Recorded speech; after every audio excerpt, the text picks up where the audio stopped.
Atlanta has the rare thing in the NBA, a playoff roster and real money to spend. So the question becomes, who should they actually spend it on? Because if you pick the wrong target, you waste a window. Let me show you exactly what this team needs and the type of free agent that fixes it. Here's the plan. First, diagnose the actual hole, using how this team played, not vibes. Then, the archetype that fixes it. Then, a ranked board of the kinds of players they should chase and what they can realistically afford. The roster numbers are verified. The targets are my analysis because the final market isn't set. Let's find the hole. This is Game is Culture. Quick thing first, if you like free agency broken down by fit and not just big names, subscribe. It's free and it helps a ton. Now, the hole. The hole in the roster.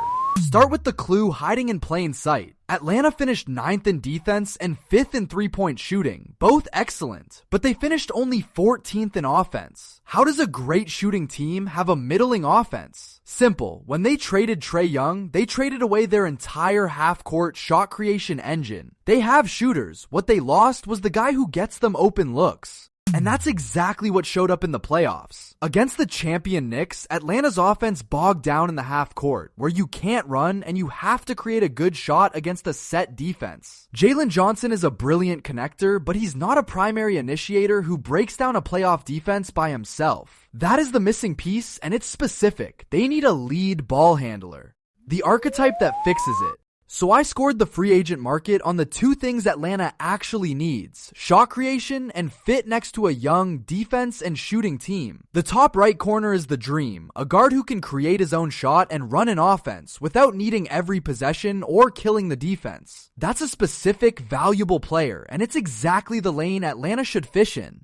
And the priority order is clear. Number 1, a lead guard or secondary creator who can run the offense when defenses load up. Number 2, a starter level big who protects the rim, so their good defense becomes a great one in the playoffs. Number 3, more wing depth to throw at the East scorers. But everything starts with the creator. Solve that and the offense jumps from 14th toward the top 10.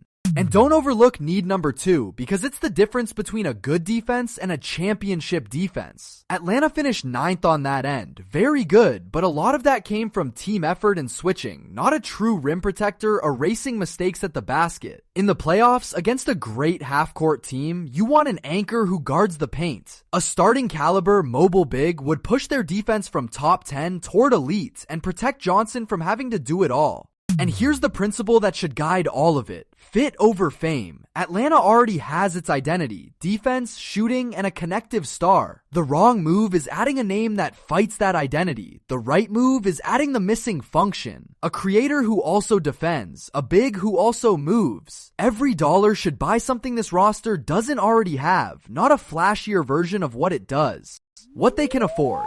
Now the realism check, because needs don't matter if you can't pay for them. Atlanta projects to have real cap space plus the full mid-level, around $14.5 million. That's enough to land a quality, starting caliber creator, the $15 to $20 million range player, just not a max superstar outright. So their best free agency target is a strong second banana, not a first option. And honestly, next to Johnson, that's exactly what they need.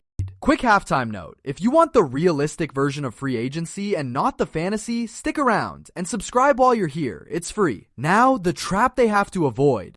And here's the trap. The flashy move is to chase a big name, pure scorer, a guy who gets buckets but needs the ball and doesn't defend. That would just recreate the Trae problem in a different jersey. The disciplined move is the connective creator who makes the shooters and the defense better. One signing is highlights, the other is a top 4 seed. And if the right creator isn't there at their price, there's a smart plan B. Use the cap space as a trade tool, absorb a good player from a team cutting salary, and turn room into a better fit than free agency offers. A flexible team should never feel forced to overpay in July. Patience plus optionality is a real strategy, not a cop-out. Let's also be honest about what they should not chase. Atlanta does not need another high-volume off-the-dribble scorer who pounds the air out of the ball. And they don't need a non-shooting big who clogs the lane their spacing depends on. Those players would actively fight what makes this team good. Knowing your non-targets is half of a smart free agency. Atlanta's list of who to avoid is as clear as its list of who to pursue. The verdict. So the target is specific and it's gettable. A starting caliber lead guard or secondary creator in the 15 to 20 million range who can run a half-court offense and still defend and play off the ball. Land that player, and Atlanta's biggest weakness becomes a strength, and a 46-win team starts looking like a top 4 seed in the East. That's the signing that matters. Everything else, the backup big, the extra wing, can come from the mid-level and the minimum. But the lead creator is the domino that makes the whole roster make sense. Get him first, and the rest of the summer gets easy.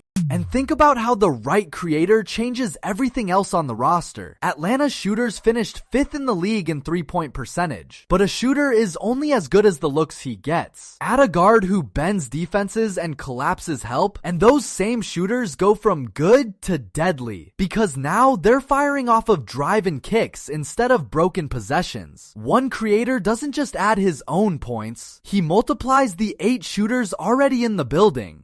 Where could I be wrong? If the front office believes Johnson can fully take over as the primary creator next season, they might spend the money on a big or wing instead and bet on his leap. That's a defensible gamble, but the offense told us the truth this year. The fastest fix is a guy who creates, and that's where I'd point the checkbook. So that's the board. A lead creator first, a rim protector second, wing depth third, all within their budget. Who would you target with Atlanta's money? And in the next video, we put it all together into full roster construction scenarios. The 3 real ways Atlanta can build this thing out. Tell me your pick below. And we are so close to 1,000 subs, so subscribe to stay up to date.